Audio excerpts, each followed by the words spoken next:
Le saut d'obstacle a clôturé ces championnats du monde jeunes chevaux.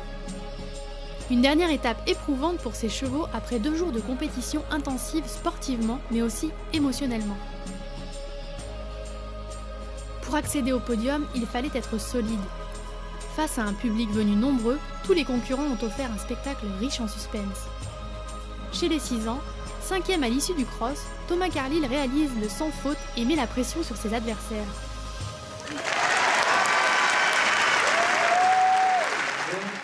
La Britannique Sarah Bullimore et l'Irlandaise Elizabeth Power commettent toutes deux une petite faute qui propulse Bierman et le Français en 3e place.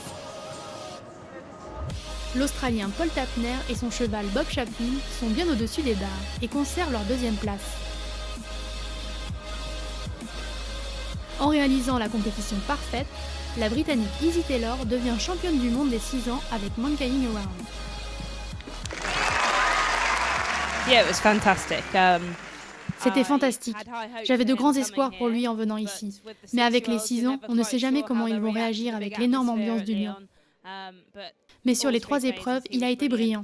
Il a été exceptionnel aujourd'hui parce que c'était une grosse ambiance. On visait le tour parfait et on sentait la tension dans la foule. Mais il est resté avec moi et concentré sur ses sauts. Je suis très satisfaite de lui. Il a un galop incroyable. J'espère qu'il aura assez de sang pour devenir un cheval de haut niveau pour les Jeux Olympiques et ensuite les championnats du monde. Ce serait un rêve.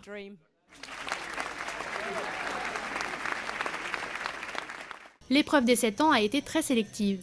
Avec seulement 16 sans fautes sur les 45 concurrents encore en compétition, le classement a été complètement chamboulé. 4e à l'issue du cross, Astier Nicolas surmonte tous les pièges du parcours en réalisant le sans faute.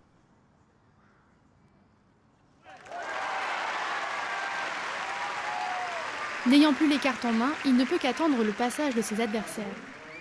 L'Australien Christopher Burton accumule 11 points de pénalité et chute à la 11e place. La Britannique Mary King ne parvient pas à trouver la solution dans le triple du parcours et ravive l'espoir tricolore d'un titre de champion du monde. Le dernier concurrent, James Avery, s'élance dans l'arène.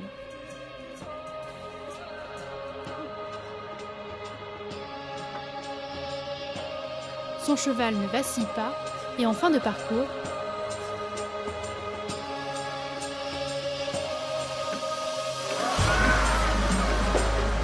le couple craque pour le grand bonheur du vice-champion olympique qui offre à son cheval et à Français un titre de champion du monde de 7 ans.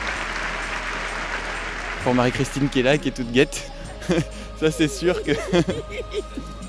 Bravo. Merci. Ouais, une super récompense pour eux aussi. J'allais forcément les citer, c'est ceux qui ont été à l'initiative de ce cheval, qui m'en ont fourni plusieurs. Et bon sang ne saurait mentir, alerte suit ses prédécesseurs sur la belle et grande voie du succès.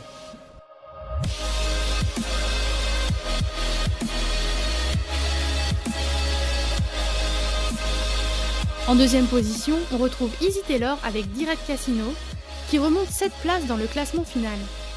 Enfin, Andrew Nicholson et Yakabo complètent le podium en remontant de 7 places également. 2 podiums qui comblent forcément l'équipe de France de concours complet et son public. Mais surtout, ils confirment que la relève des chevaux de haut niveau français est promis à un bel avenir.